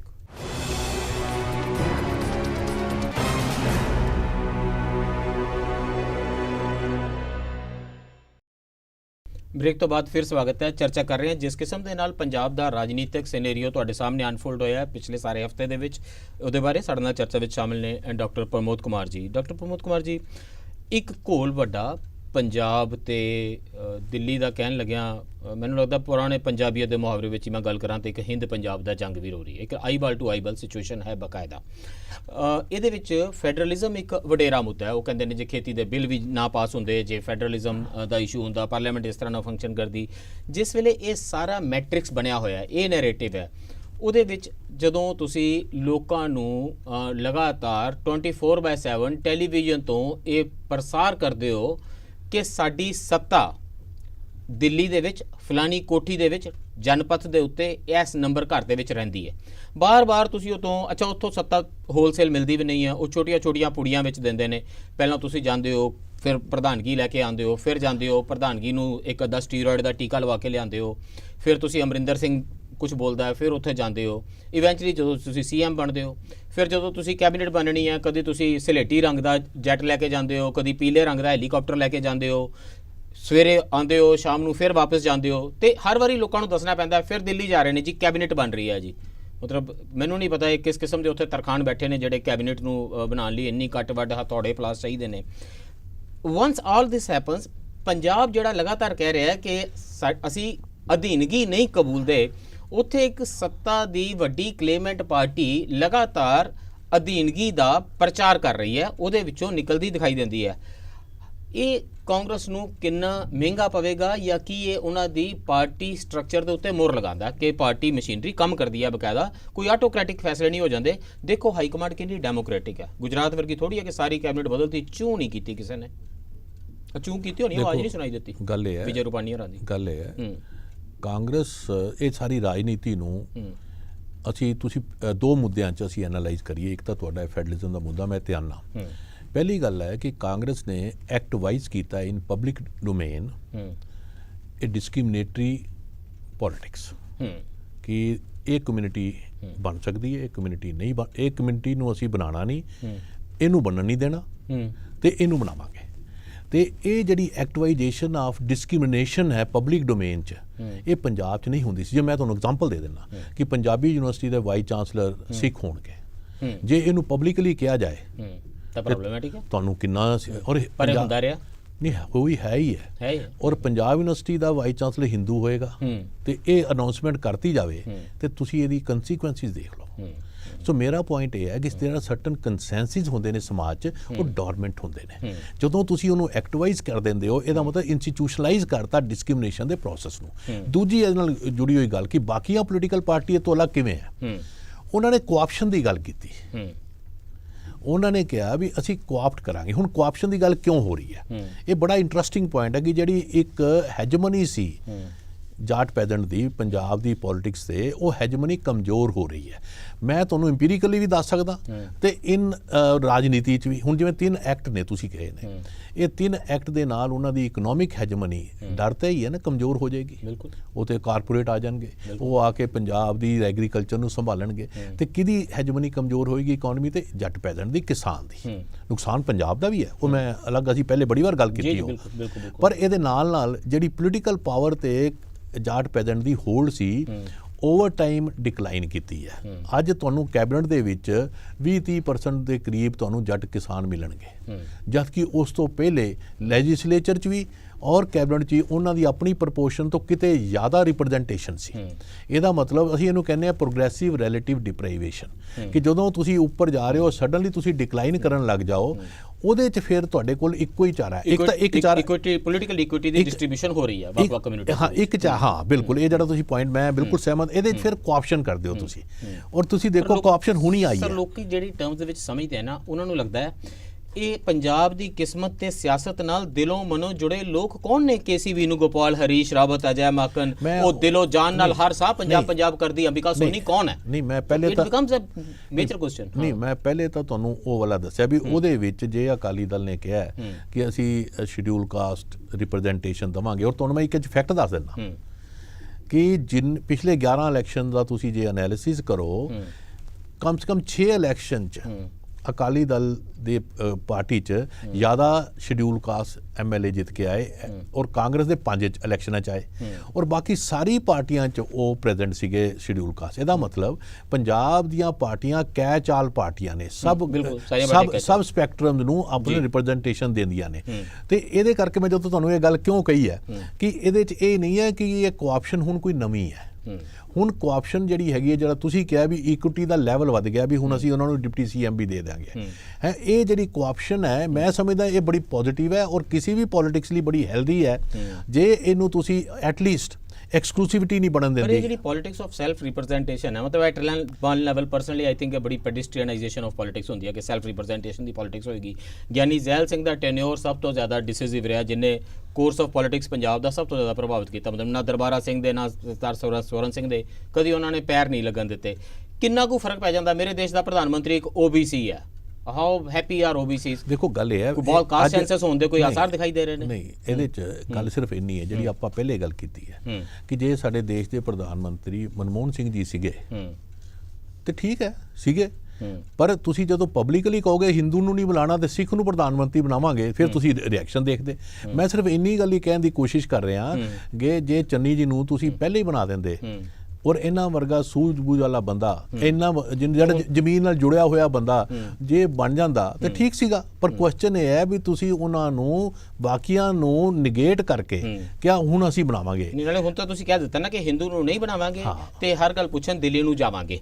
ਨਹੀਂ, ਹੁਣ ਦਿੱਲੀ ਵਾਲਾ ਜਿਹੜਾ ਤੁਸੀਂ ਐਮਫੈਸਿਸ ਜ਼ਿਆਦਾ ਕਰ ਰਹੇ ਹੋ ਨਾ, ਮੈਂ ਇੱਥੇ ਥੋੜਾ ਸਰ 2-4 ਵਾਰੀ ਹੋਰ ਬੁਲਾ ਲੈਂਦੇ ਫਿਰ ਤੁਸੀਂ ਮੰਨਦੇ? ਦੇਖੋ ਗੱਲ ਇਹ ਹੈ, ਇਹ ਕੈਪਟਨ ਸਾਹਿਬ ਦਿੱਲੀ ਨਹੀਂ ਜਾਂਦੇ। ਨਹੀਂ, ਇਦਾਂ ਨਹੀਂ, ਇਸ ਤਰ੍ਹਾਂ ਨਹੀਂ। ਕੈਪਟਨ ਸਾਹਿਬ ਦਿੱਲੀ ਨਹੀਂ ਜਾਂਦੇ ਸੀ। ਹਾਂ ਬਿਲਕੁਲ ਠੀਕ ਹੈ ਨਾ।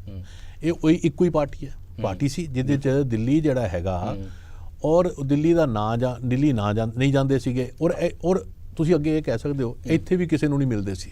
ਉਹ ਆਪ ਹੀ ਆਲਾ ਕਮਾਨ ਸੀ। ਔਰ ਸ਼ਾਇਦ ਉਹਦਾ ਨਤੀਜਾ ਇਹ ਹੋਇਆ। ਮੇਰਾ ਸਿਰਫ ਕਹਿਣ ਦਾ ਮਤਲਬ ਇਹ ਹੈ ਕਿ ਜਿਹੜੇ ਰੀਜਨਲ ਪਾਰਟੀਜ਼ ਨੇ, ਮੈਂ ਹੁਣ ਦੂਜੇ ਲੈਵਲ ਤੇ ਗੱਲ ਜਾ ਰਿਹਾ ਕਿ ਰੀਜਨਲ ਪਾਰਟੀ ਦਾ ਇੱਕ ਬੜਾ ਵੱਡਾ ਰੋਲ ਹੁਣ ਰਾਜਨੀਤੀ 'ਚ ਡਿਫਰੈਂਟ ਸਟੇਟ 'ਚ ਆ ਰਿਹਾ। ਤੁਸੀਂ ਵੈਸਟ ਬੰਗਾਲ 'ਚ ਦੇਖ ਲਓ ਮਾਇਆਵਤੀ ਜੀ ਦਾ, ਮਮਤਾ ਬੈਨਰਜੀ ਦਾ।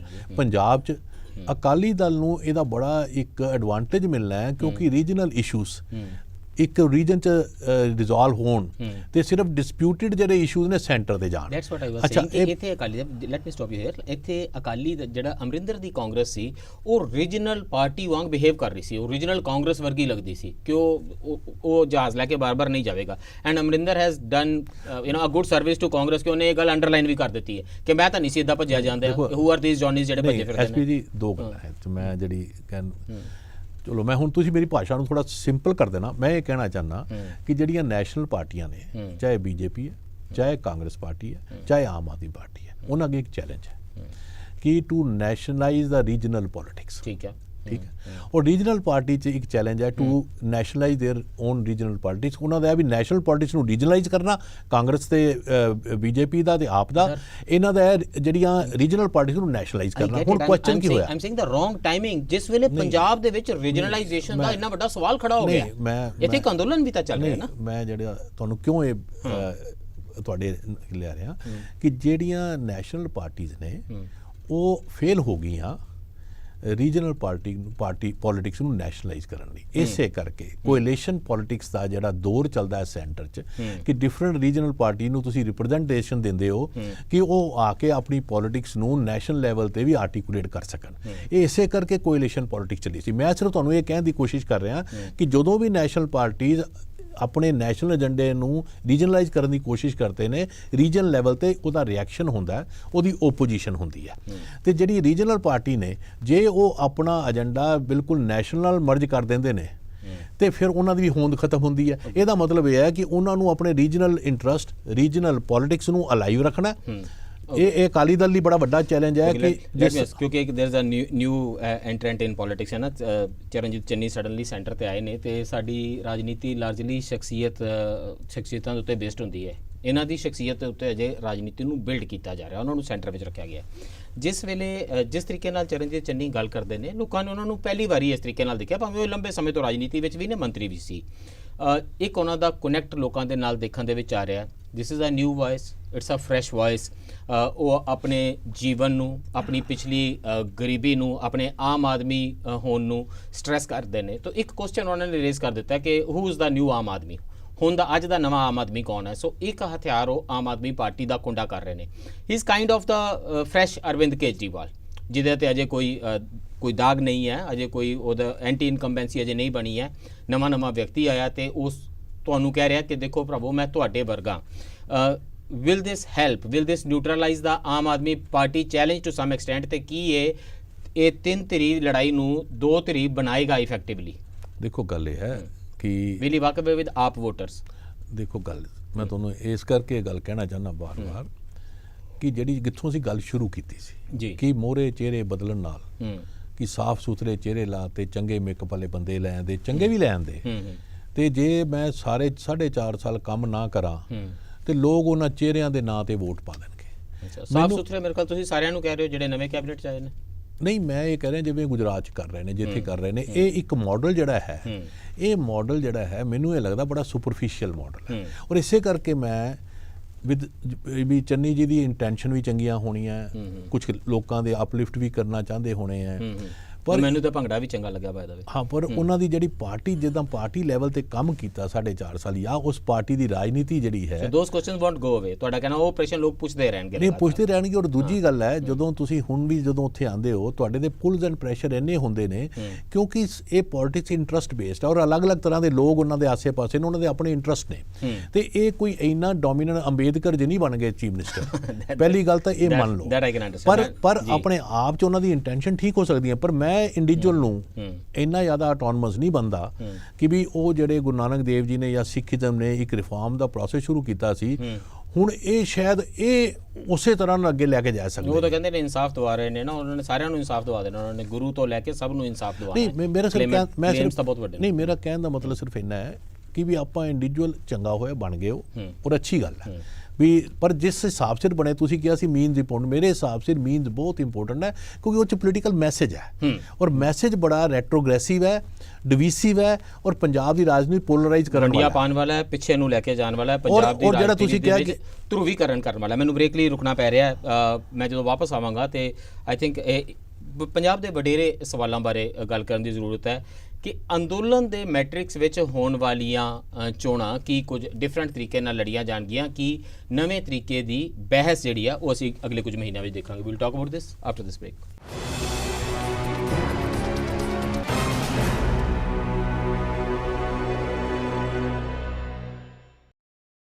ਬ੍ਰੇਕ ਤੋਂ ਬਾਅਦ ਫਿਰ ਸਵਾਗਤ ਹੈ। ਚਰਚਾ ਕਰ ਰਹੇ ਹਾਂ ਪੰਜਾਬ ਦੇ ਰਾਜਨੀਤਿਕ ਸਿਨੈਰੀਓ ਦੇ ਬਾਰੇ। ਇੱਕ ਅਜਿਹੇ ਸਮੇਂ ਵਿੱਚ ਜਿਸ ਵੇਲੇ ਰਾਜਨੀਤੀ ਤੂਫਾਨੀ ਰਫ਼ਤਾਰ ਨਾਲ ਚੱਲ ਰਹੀ ਹੈ, ਸੱਤਾਧਾਰੀ ਪਾਰਟੀ ਦੇ ਅੰਦਰ ਦੀ ਰਾਜਨੀਤੀ ਤੇ ਫਿਰ ਸਰਕਾਰ ਦੇ ਵਿੱਚ ਬਦਲਾਵ ਅਤੇ ਫਿਰ ਅੰਦੋਲਨ ਜਿਹੜੇ ਆਯਾਮਾਂ ਨੂੰ ਪੁੱਜਿਆ ਹੋਇਆ ਹੈ, ਇਹ ਆਪਸ ਵਿੱਚ ਕਿਵੇਂ ਇੰਟਰਸੈਕਟ ਕਰਨਗੇ?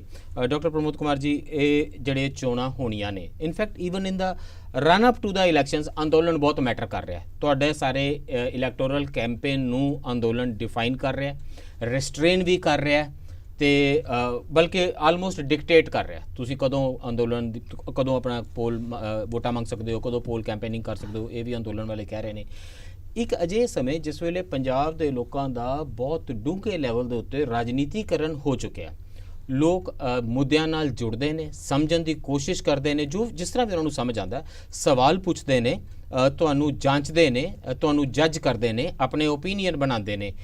ਬਹੁਤ ਜ਼ਿਆਦਾ ਜਿਸ ਵੇਲੇ ਰਾਜਨੀਤੀਕਰਨ ਹੋਇਆ ਹੋਵੇ, ਉਹਦੇ ਵਿੱਚ ਕੋਈ ਪੋਲੀਟੀਕਲ ਪਾਰਟੀ, ਸੱਤਾਧਾਰੀ ਪਾਰਟੀ ਇਸ ਕਿਸਮ ਦੀ ਰਾਜਨੀਤੀ ਕਰੇ ਤਾਂ ਬਾਕੀ ਸਾਰੀਆਂ ਪਾਰਟੀਆਂ ਦੀ ਸਿਆਸਤ ਵੀ ਬਹੁਤ ਸਾਰੇ ਸਵਾਲਾਂ ਦੇ ਘੇਰੇ ਵਿੱਚ ਆ ਜਾਂਦੀ ਹੈ। ਤੁਹਾਨੂੰ ਲੱਗਦਾ ਹੈ ਆਲ ਦਾ 3 ਕਲੇਮੈਂਟਸ ਇਹ ਸਾਰੇ ਅੰਡਰ ਸਪੈਸ਼ਲ ਵਾਚ ਨੇ, ਜ਼ਿਆਦਾ ਬਰੀਕ ਲੈਂਸ ਦੇ ਇਸ ਵੇਲੇ ਥੱਲੇ ਨੇ, ਤੇ ਇਹਦਾ ਸੇਕ ਵੀ ਸਾਰਿਆਂ ਨੂੰ ਲੱਗੇਗਾ? ਤੇ ਜਿਸ ਕਿਸਮ ਦੇ ਨਾਲ ਸੱਤਾਧਾਰੀ ਪਾਰਟੀ ਨੇ, ਕਾਂਗਰਸ ਨੇ ਇਹ ਪੋਲਿਟਿਕਸ ਕੀਤੀ ਹੈ, are they fighting for votes of the Aam Aadmi party? ਕਿਉਂਕਿ ਇਹ ਤਾਂ ਪ੍ਰੈਗਮੈਟਿਕਸ ਹੈ ਨਾ, ਆਪਾਂ ਜਿੰਨੇ ਮਰਜ਼ੀ ਵੱਡੇ ਇੱਕ ਯੂਟੋਪੀਆ ਦੇ ਵਿੱਚ ਗੱਲ ਕਰਦੇ ਰਹੀਏ, ਇਹ ਤਾਂ ਪ੍ਰੈਗਮੈਟਿਕ ਹੈ ਕਿ ਭਾਈ ਕਿਸ ਦੀ ਵੋਟ ਕਿਸ ਨੇ ਖੋਣੀ ਹੈ ਤੇ ਲੈਣੀ ਆ। Eventually those many people go to vote. ਇਹ ਪ੍ਰਸ਼ਨ 3 ਲੈਵਲ ਤੇ ਆਨਸਰ ਹੋ ਸਕਦਾ। ਸ਼ੋਰ। ਪਹਿਲਾ, ਕੀ ਪੰਜਾਬ ਦੀ ਰਾਜਨੀਤੀ 'ਚ, ਰਾਜਨੀਤਿਕ ਸਪੇਸ 'ਚ ਐਕਸਕਲੂਸਿਵ ਜਿਹੜੇ ਫਾਰਮੇਸ਼ਨ ਨੇ, ਚਾਹੇ ਉਹ ਹੋਏ ਕਿ ਵੀ ਦਲਿਤ ਨੂੰ ਦਲਿਤ ਦਲਿਤ ਮੋਬਿਲਾਈਜ਼ ਕਰ ਲਾਂਗੇ, ਕਿਸਾਨ ਨੂੰ ਇਹਦੇ ਕਿਸਾਨ ਕਰ ਲਾਂਗੇ, ਅਰਬਨ ਟ੍ਰੇਡਰ ਨੂੰ ਇਹਦੇ ਟ੍ਰੇਡਰ ਕਰ ਲਾਂਗੇ, ਮੈਨੂੰ ਇਹ ਲੱਗਦਾ ਹੈ ਕਿ ਇਹ ਐਕਸਕਲੂਸਿਵਿਟੀ ਦਾ ਸਕੋਪ ਹੈ ਨਹੀਂ। ਮੈਂ ਕਿਉਂ ਇਹ ਕਹਿਣਾ ਚਾਹੁੰਦਾ, ਪਹਿਲੀ ਇਹ ਲੈਵਲ ਹੈ ਕਿਉਂਕਿ ਪੰਜਾਬ ਕੋਈ ਸ਼ਹਿਰੀ ਵੋਟ ਬੈਂਕ ਨਹੀਂ ਹੈ, ਕੋਈ ਕਿਸਾਨੀ ਵੋਟ ਬੈਂਕ ਨਹੀਂ ਹੈ, ਐਗਜ਼ਿਸਟ ਨਹੀਂ ਕਰਦਾ, ਕੋਈ ਨਹੀਂ ਹੈ। ਔਰ even schedule caste vote bank ਵੀ ਆਪਣੇ ਆਪ 'ਚ ਨਹੀਂ ਹੈ, ਕਿਉਂਕਿ ਮੈਨੂੰ ਮੰਡਲ ਕਮਿਸ਼ਨ ਦਾ ਇੱਕ ਪਹਿਰਾ ਯਾਦ ਆ ਜਾਂਦਾ ਹੈ। ਉਹਦੇ 'ਚ ਉਹ ਕਹਿੰਦੇ ਨੇ ਕਿ ਦੇਖੋ ਮੈਂ ਇਹ ਰਿਪੋਰਟ ਤਾਂ ਦੇ ਰਿਹਾ, ਪਰ ਇਹਦੇ ਨਾਲ ਇਹ ਨਹੀਂ ਹੈ ਕਿ ਵੀ ਸਾਰਿਆਂ ਨੂੰ ਨੌਕਰੀਆਂ ਮਿਲ ਜਾਣਗੀਆਂ ਬੈਕਵਰਡ ਕਾਸਟ ਵਾਲਿਆਂ ਨੂੰ। ਜੇ ਕਿਸੇ ਇੱਕ ਪਿੰਡ ਦੇ ਵਿੱਚ ਕੋਈ ਕਿਸੇ ਵੀ ਇੱਕ ਕਾਸਟ ਦਾ, ਬੈਕਵਰਡ ਕਾਸਟ ਦਾ ਬੰਦਾ DC ਲੱਗ ਜਾਏਗਾ ਤੇ ਐਟ ਦਾ ਮੋਸਟ ਸਾਰੇ ਉਹਨਾਂ ਨੂੰ ਸਾਈਕੋਲੋਜੀਕਲ ਸਪਿਨ ਦੇ ਸਕਦਾ ਹੈ। ਹੁਣ ਸਾਈਕੋਲੋਜੀਕਲ ਸਪਿਨ ਦੇ ਨਾਲ ਰੋਟੀ ਤਾਂ ਨਹੀਂ ਮਿਲਣੀ, ਸਾਈਕੋਲੋਜੀਕਲ ਸਪਿਨ ਦੇ ਨਾਲ ਲਿਟਰੇਸੀ ਜਿਹੜੀ ਜੇ ਘੱਟ ਹੈ, ਜਿਹੜੇ ਆਪਣੇ ਸ਼ਡਿਊਲ ਕਾਸਟ ਉਹਨਾਂ 'ਚੋਂ ਅੱਗੇ ਤਾਂ ਨਹੀਂ ਆ ਜਾਣੀ। ਉਹ ਮੁੱਦੇ ਜਿਹੜੇ ਮੇਨ ਮੁੱਦੇ ਨੇ ਕਿ ਉਹਨਾਂ ਨੂੰ ਹੈਲਥ ਦੇ ਵਿੱਚ ਬੈਟਰ ਐਕਸੈਸ ਤਾਂ ਨਹੀਂ ਮਿਲ ਜਾਣਾ, ਉਹਨਾਂ ਦੀ ਐਸੈਟ ਫਾਰਮੇਸ਼ਨ ਤਾਂ ਨਹੀਂ ਹੋ ਜਾਣੀ ਕਿ ਉਹਨਾਂ ਨੂੰ ਲੈਂਡ ਮਿਲ ਗਿਆ। ਜ਼ਿਆਦਾ ਸਮਝ ਨਹੀਂ ਆਉਂਦਾ ਸਾਈਕੋਲੋਜੀਕਲ ਸਪਿਨ ਹੁੰਦਾ। ਇਸ ਦੇਸ਼ ਦੀਆਂ ਔਰਤਾਂ ਨੂੰ ਕਦੀ ਗਰਵ ਨਹੀਂ ਹੋ ਗਿਆ ਕਿ ਇੰਦਰਾ ਗਾਂਧੀ ਪ੍ਰਾਈਮ ਮਿਨਿਸਟਰ ਬਣ ਗਈ, ਅਸੀਂ ਬੜੀ ਸਿਕਿਉਰਿਟੀ ਆ ਗਈ। ਕਿਉਂਕਿ ਲੋਕਾਂ ਦੇ ਜਿਹੜੇ ਰੋਜ਼ਮਰਰਾ ਦੀ ਜ਼ਿੰਦਗੀ ਦੇ ਮੁੱਦੇ ਨੇ, ਮੈਂ ਸਮਝਦਾ ਵੀ ਰਾਜਨੀਤਿਕ ਦਲ ਉਹਨੂੰ ਦਰ ਕਿਨਾਰੇ ਨਹੀਂ ਕਰ ਸਕਦੇ। ਉਹ ਸੀਰੀਅਸ, ਔਰ ਪੋਲਿਟਿਕਸ ਮੈਂ ਕਈ ਵਾਰ ਕਿਹਾ ਕਿ ਸੀਰੀਅਸ ਬਿਜ਼ਨਸ ਹੈ। ਬਿਲਕੁਲ। ਇਹਦੇ ਨਾਲ ਮੈਂ ਦੂਜੀ ਪੱਧਰ ਤੇ ਆ ਜਾਂਦਾ ਕਿ ਦੂਜਾ ਜਿਹੜਾ ਲੈਵਲ ਹੈ, ਜਦੋਂ ਐਕਸਕਲੂਸਿਵਿਟੀ ਨਹੀਂ ਹੁੰਦੀਆਂ ਤੇ ਜਿਹੜੀਆਂ ਡਿਮਾਂਡ ਹੈ, ਹੁਣ ਅੱਜ ਮੈਂ ਡਿਮਾਂਡ ਵੀ ਐਕਸਕਲੂਸਿਵ ਨਹੀਂ ਹੁੰਦੀਆਂ। ਜਿਵੇਂ ਹੁਣ ਕਿਸਾਨਾਂ ਦੀ ਸਿਰਫ ਕਿਸਾਨਾਂ ਦਾ ਮੁੱਦਾ ਨਹੀਂ ਹੈ, ਜਿਹੜਾ ਹੁਣ ਕਿਸਾਨਾਂ ਦਾ ਮੁੱਦਾ ਹੈ, ਇਹ ਕਿਸਾਨਾਂ ਦਾ ਮੁੱਦਾ ਨਹੀਂ ਹੈ। ਨਹੀਂ, 3 ਖੇਤੀ ਬਿੱਲਾਂ ਦਾ ਮੁੱਦਾ ਤਾਂ ਬਹੁਤ ਵੱਡਾ, ਤਾਂ ਅਰਬਨਾਈਜੇਸ਼ਨ ਦੇ ਨਾਲ ਜੁੜਿਆ ਹੋਇਆ ਮੁੱਦਾ ਬਹੁਤ ਵੱਡੇ ਲੈਵਲ ਦੇ ਉੱਤੇ, ਐਗਰੋ ਇੰਡਸਟਰੀਜ਼ ਦੇ ਨਾਲ, ਲਾਰਜਰ ਇੰਡਸਟਰੀਜ਼ ਨਾਲ, ਕੈਪੀਟਲ ਦੇ ਫਲੋਜ਼ ਨਾਲ, ਗਲੋਬਲ ਕੈਪੀਟਲ ਦੀ ਇਨਕਮਿੰਗ ਨਾਲ, ਇਹ ਤਾਂ ਬਹੁਤ ਵੱਡਾ ਮੁੱਦਾ। ਇਸੇ ਕਰਕੇ ਕਿਸਾਨਾਂ ਦਾ ਮੁੱਦਾ ਕੋਈ ਕਿਸਾਨਾਂ ਦਾ ਨਹੀਂ ਹੈ, ਇਹ ਫੂਡ ਸਿਕਿਉਰਿਟੀ ਨਾਲ ਜੁੜਿਆ ਮੁੱਦਾ ਹੈ, ਇਹ ਫੂਡ ਸੋਵਰਨਿਟੀ ਦੇਸ਼ ਦੀ ਉਹਦੇ ਨਾਲ ਜੁੜਿਆ ਹੋਇਆ ਮੁੱਦਾ ਹੈ, ਇਹ ਲਾਈਵਲੀਹੁੱਡ ਕਿਸਾਨੀ ਦਾ, ਟ੍ਰੇਡਰ ਦਾ ਹੈ। ਸ਼ਹਿਰ 'ਚ ਜਿੰਨਾ ਜੇ 80,000 ਕਰੋੜ ਰੁਪਇਆ ਸਰਕੂਲੇਸ਼ਨ 'ਚ ਆਉਂਦਾ ਹੈ ਪੈਸੇ, ਇਹ ਉਹ ਸਾਰਿਆਂ ਦੀ ਬਿਜ਼ਨਸ ਚੱਲਦੇ ਨੇ, ਇਹ ਉਹਦੇ ਨਾਲ ਪੰਜਾਬ ਦੀ ਹੋਂਦ ਨਾਲ, ਸਰਵਾਈਵਲ ਨਾਲ, ਕਲਾਈਮੇਟ ਨਾਲ ਜੁੜਿਆ ਮੁੱਦਾ, ਪੰਜਾਬ ਦੀ ਹੋਂਦ ਨਾਲ ਜੁੜਿਆ ਹੋਇਆ ਮੁੱਦਾ ਹੈ। ਇਸ ਕਰਕੇ ਜਿਹੜੀਆਂ ਡਿਮਾਂਡਸ ਐਕਸਕਲੂਸਿਵ ਨਹੀਂ ਹੈਗੀਆਂ, ਇਹ ਮੈਂ ਦੂਜਾ ਇੱਕ ਭੁਲੇਖਾ ਲੋਕਾਂ ਨੂੰ ਹੈ ਨਾ ਕਿ ਉੱਥੋਂ ਇੱਕ ਪਾਰਟੀ ਸਟੇਜ ਤੋਂ ਉਤਰੇਗੀ, ਸਿੰਘੂ ਬਾਰਡਰ ਤੋਂ ਤੇ ਸਵੀਪ ਕਰ ਦੇਗੀ। ਨਹੀਂ ਹੋਏਗਾ। ਮੈਂ ਇਸੇ ਕਰਕੇ ਤੁਹਾਨੂੰ ਕਿਹਾ ਡਿਮਾਂਡ ਵੀ ਐਕਸਕਲੂਸਿਵ ਨਹੀਂ ਹੈ। ਤੇ ਜੇ ਉਹਨਾਂ ਨੂੰ ਸਾਰੀਆਂ ਪਾਰਟੀਆਂ ਸਪੋਰਟ ਕਰ ਰਹੀਆਂ ਨੇ ਤੇ ਬੀਜੇਪੀ ਤੋਂ ਇਲਾਵਾ, ਤੇ ਮੈਨੂੰ ਲੱਗਦਾ ਕਿ ਉਹਨਾਂ ਨੂੰ ਐਵੇਂ ਸਬਕੌਂਸ਼ੀਅਸ ਲੈਵਲ ਤੇ ਕੋਈ ਤਾਲਿਬਾਨਾਈਜੇਸ਼ਨ ਵਾਲਾ ਐਵੇਂ ਵਰਡਿਕਟ ਇਸ਼ੂ ਨਹੀਂ ਕਰ ਦੇਣਾ ਚਾਹੀਦਾ, ਅਸੀਂ ਸਪੋਰਟ ਨਹੀਂ ਲੈਣੀ ਤੁਹਾਡੀ। ਇਹ ਨਹੀਂ ਹੋਇਆ ਕਰਦਾ। ਮੂਵਮੈਂਟ ਦੇ ਵਿੱਚ ਜਦੋਂ ਸਪੋਰਟ ਮਿਲਦੀ ਹੈ, ਸਪੋਰਟ ਨੂੰ ਵੈਲਕਮ ਕਰਨਾ ਚਾਹੀਦਾ ਕਿਉਂਕਿ ਤੁਹਾਨੂੰ ਸਪੋਰਟ ਮਿਲ ਰਹੀ ਹੈ। ਤੇ ਮੈਂ ਉਹਨੂੰ ਕੋਡ ਆਫ ਕੰਡਕਟ ਜਿਹੜਾ ਹੈ, ਅਸੀਂ ਜਿਵੇਂ ਮੋਦੀ ਜੀ ਦੇ ਬਾਰੇ ਕਹਿੰਦੇ ਆ ਕਿ ਥੋੜੇ ਅਥਾਰਟੇਰੀਅਨ ਹੈ, ਤੇ ਇਹ ਵੀ ਅਥਾਰਟੇਰੀਅਨ ਟੈਂਡੈਂਸੀਜ਼ ਹੈ। ਇਹ ਡੈਮੋਕ੍ਰੇਸੀ 'ਚ ਹਰ ਨੂੰ ਕਹਿਣ ਦਾ ਆਪਣਾ ਗੱਲ ਕਹਿਣ ਦਾ ਹੱਕ ਹੋਣਾ ਚਾਹੀਦਾ। ਤੇ ਮੈਂ ਅੱਜ ਇਹ ਵੀ ਕਹਿ ਸਕਦਾ ਕਿ ਈਵਨ ਬੀਜੇਪੀ ਨੂੰ ਵੀ ਫੋਰਮ ਦੇਣਾ ਚਾਹੀਦਾ ਵੀ ਆ ਕੇ ਡਿਫੈਂਡ ਕਰ ਲੈਣ ਕਿ ਐਕਟ ਠੀਕ ਨੇ, ਲੈ ਪਬਲਿਕ ਫੋਰਮ ਤੇ ਕਰਨ, ਉਹਨਾਂ ਨਾਲ ਡਿਬੇਟ ਹੋਵੇ, ਉਹਨਾਂ ਨੂੰ ਅਸੀਂ ਦਸੀਏ ਕਿ ਤੁਹਾਡੇ ਐਕਟ ਕਿੱਦਾਂ ਗਲਤ ਨੇ, ਇਹ ਆਪਾਂ ਕਰ ਸਕੀਏ। ਇਹ ਵੀ ਮਾਹੌਲ ਕ੍ਰੀਏਟ ਹੋਣਾ ਚਾਹੀਦਾ। ਜਿਹੜਾ ਆਰਗੂਮੈਂਟੇਟਿਵ ਇੰਡੀਅਨ ਵਾਲਾ ਪੁਰਾਣੀ ਸੰਸਕ੍ਰਿਤੀ 5000 ਸਾਲ ਦੀ, ਉਹ ਤਾਂ ਸੁੱਟੀ ਜਾ ਰਹੀ ਹੈ ਪਾਸੇ ਇਸ ਵੇਲੇ ਪਾਸੇ। ਅੱਛਾ, ਤੀਜਾ ਮੁੱਦਾ ਹੁਣ ਡਾਂਗ ਨਾਲ ਆ। ਹੁਣ ਤੀਜਾ ਮੁੱਦਾ ਆ ਗਿਆ ਇਲੈਕਟੋਰਲ ਅਰਥਮੈਟਿਕ ਦਾ। ਇਹ ਇਲੈਕਟੋਰਲ ਅਰਥਮੈਟਿਕ ਬੜੀ ਕਮਾਲ ਦੀ ਚੀਜ਼ ਹੈ। ਜੇ ਤੁਸੀਂ ਕਾਂਸਟੀਚੁਐਂਸੀਜ਼ ਦਾ ਪ੍ਰੋਫਾਈਲ ਮੈਂ ਬੈਠਾ ਦੇਖ ਰਿਹਾ ਸੀ, ਕੋਈ 90 ਕਾਂਸਟੀਚੁਐਂਸੀਆਂ ਦੇ ਕਰੀਬ ਜਿੱਥੇ ਆਪਣਾ ਸ਼ਡਿਊਲ ਕਾਸਟ ਕਾਫੀ ਇਨਫਲੂਐਂਸ਼ੀਅਲ ਨੇ, ਪਰ ਉਹਦੇ 'ਚ ਕਿਤੇ ਰਵੀਦਾਸੀ ਹੈ, ਕਿਤੇ ਆਪਣਾ ਵਾਲਮੀਕੀ ਨੇ, ਕਿਤੇ ਆਪਣਾ ਰਾਏ ਸਿੱਖ ਨੇ, ਕਿਤੇ ਮਜਬੀ ਨੇ। ਅੱਛਾ, ਹੁਣ 117 ਵਿੱਚੋਂ 34 ਰਿਜ਼ਰਵਡ ਨੇ, 90 ਦੇ ਵਿੱਚ ਇਨਫਲੂਐਂਸ਼ੀਅਲ ਨੇ। ਨਹੀਂ, 34 ਉਹਨਾਂ ਵਿੱਚ ਨੇ, 34 ਤਾਂ ਰਿਜ਼ਰਵਡ ਹੀ ਨੇ, 34 ਵੀ ਉਹਨਾਂ ਵਿੱਚ ਨੇ, ਟੋਟਲ 90 ਦੇ ਵਿੱਚ ਉਹ ਇਨਫਲੂਐਂਸ਼ੀਅਲ ਨੇ, 34 ਇਨਕਲੂਡਿੰਗ 34 ਜੀ ਇਨਕਲੂਡਿੰਗ। ਅੱਛਾ, ਮੇਰਾ ਸਿਰਫ ਕਹਿਣ ਦਾ ਉਹਦੇ 'ਚ ਇਹ ਹੈ ਕਿ ਵੀ ਇਹ ਹਰ ਵੇਲੇ, ਜਿਵੇਂ ਹੁਣ ਕਾਸ਼ੀ ਰਾਮ ਜੀ ਜਿੱਤੇ, ਮੈਨੂੰ ਯਾਦ ਹੈ ਉਦੋਂ ਅਸੀਂ ਲਿਖਿਆ, ਮੈਂ ਇੱਕ ਆਰਟੀਕਲ ਵੀ ਲਿਖਿਆ ਕਿ ਕਾਸ਼ੀ ਰਾਮ ਜੀ ਇਸ ਕਰਕੇ ਜਿੱਤੇ ਕਿ ਜਿਹੜੀ ਕਿਸਾਨੀ ਦੀ ਵੋਟ ਉਹਨਾਂ ਨੂੰ ਪਈ, ਇਸ ਕਰਕੇ ਅਰਬਨ ਦੀ ਜਿਹੜੀ ਵੋਟ ਮਿਲੀ, ਤਦ ਕਾਸ਼ੀ ਰਾਮ ਜੀ ਜਿੱਤ ਗਏ। ਸਰਦਾਰ ਬਰਨਾਲਾ ਜੀ ਉੱਥੋਂ ਜਿੱਤੇ ਜਿੱਥੇ ਉਹਨਾਂ ਨੂੰ ਦਲਿਤ ਵੋਟ ਵੀ, ਸ਼ਡਿਊਲ ਕਾਸਟ ਵੋਟ ਵੀ ਉਹਨਾਂ ਨੂੰ ਟ੍ਰਾਂਸਫਰ ਹੋਈ।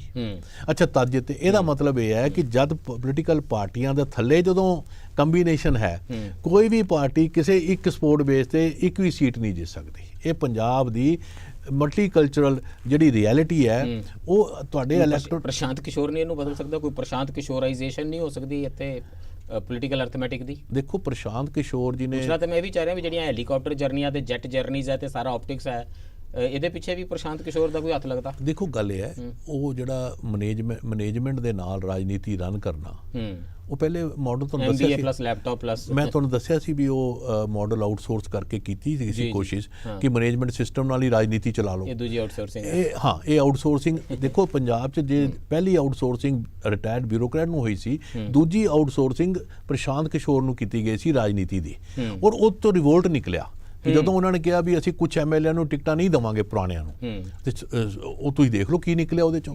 ਇਸ ਕਰਕੇ ਇਹ ਮੈਨੇਜਮੈਂਟ ਦਾ ਜਿਹੜੀ ਅਪਰੋਚ ਹੈ ਨਾ ਰਾਜਨੀਤੀ ਨੂੰ, ਮੈਂ ਬਾਰ-ਬਾਰ ਕਹਿੰਦਾ ਵੀ ਰਾਜਨੀਤੀ ਤਾਂ ਲਾਈਫ ਐਂਡ ਡੈਥ ਦੇ ਕੁਐਸਚਨ ਹੁੰਦੇ ਨੇ, ਤੇ ਇਹ ਮੈਨੇਜਮੈਂਟਾਂ ਦੇ ਕੁਐਸਚਨ ਨਹੀਂ ਹੈ। ਮਿਸਿੰਗ ਪੋਲੀਟੀਸ਼ੀਅਨਸ ਹੈ ਨਾ। ਹਾਂ ਵੀ ਇਹਦੇ ਅੱਛਾ, ਨਾਲੇ ਕਿਸੇ ਵੀ ਪਾਰਟੀ ਚਲੇ ਜਾਓ, ਮੈਂ ਤਾਂ ਪਹਿਲੇ ਵੀ ਕਹਿੰਦਾ ਕਿ ਪਾਰਟੀਆਂ ਦਾ ਵੈਸੇ ਵੀ ਧਰਮਸ਼ਾਲਾ ਬਣ ਗਈਆਂ ਨੇ ਜਿਹਦੇ ਦਰਵਾਜ਼ੇ ਹੈ ਨਹੀਂ।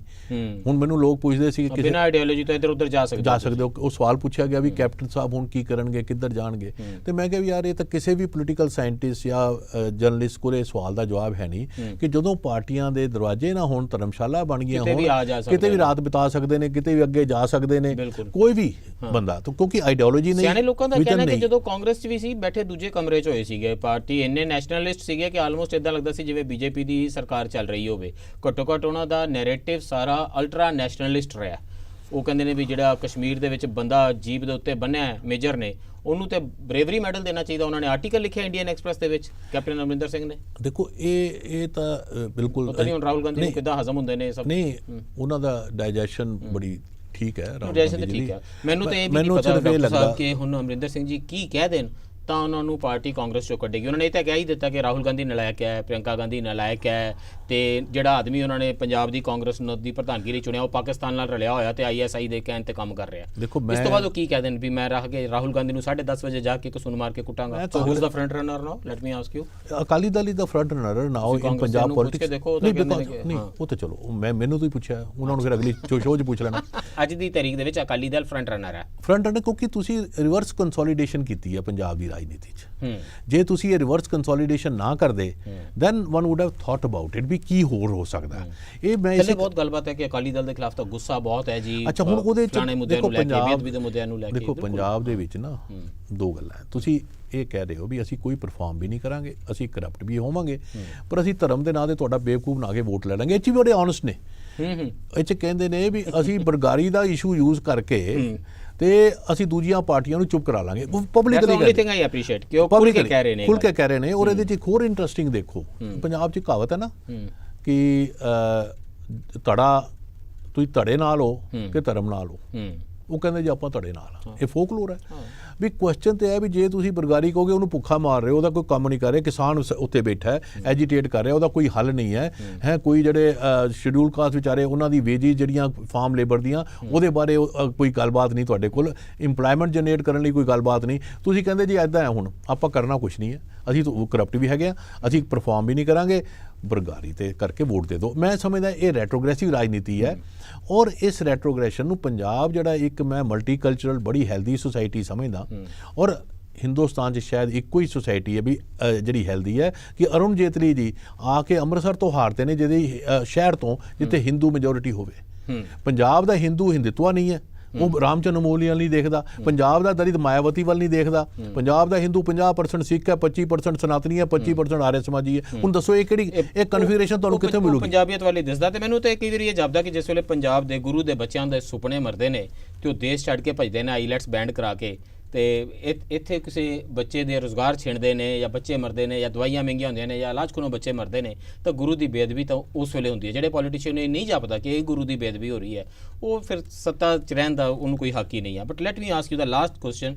ਤੇ ਮੈਨੂੰ ਲੱਗਦਾ ਹੈ ਕਿ ਕਿਸੇ ਵੀ ਰਾਜਨੀਤੀ ਦੇ ਵਿੱਚ ਦਾ ਬਿਗੈਸਟ ਫੰਡਾਮੈਂਟਲ ਪੋਲੀਟੀਕਲ ਕੁਐਸਚਨ ਇਹ ਹੈ, ਸਭ ਤੋਂ ਵੱਡਾ ਮੂਲਭੂਤ ਜਿਹੜਾ ਸਵਾਲ ਹੈ, is there a reason for hop?